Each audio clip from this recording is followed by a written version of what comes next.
इन्होंने वक्त बदल दिया, जज्बात बदल दिए। ভাই ফিজিক্স বা সায়েন্স পড়ে ভাই কোনো লাভ নাই, ঠিক আছে? কেন? মানে ভাই সায়েন্স পড়ে ভাই কোনো কিছু লাভ নেই ভাই। নিউটন এত সুন্দর গতির সূত্রগুলো দিয়ে গেছে ভাই, ঠিক আছে? মানে এইরকম যদি ভাবতো নিউটন যে ভাই এইরকম কোনো কিছু সম্ভব, তাহলে না নিউটন এই ওই যে আপেল গাছের তলাতেই বসতো না, যে এইরকম করতে ভাই ছুরি ঘুরে যায়। गजब बेइज्जती है।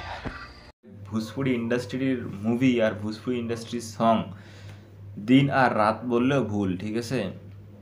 এতটা তাদের মুভি আর গানের মধ্যে তফাৎ থাকে। তোমরা তো ভাই ভোজপুরি গান অনেকে শোনো, আর অনেকে ভাই ড্যান্স করার জন্য ভোজপুরি গান বেস্ট, মানে একটা ভাইবে আলাদা থাকে। আর মুভি নিয়ে কথা না বলাই ভালো, কারণ ভোজপুরি ইন্ডাস্ট্রির মুভি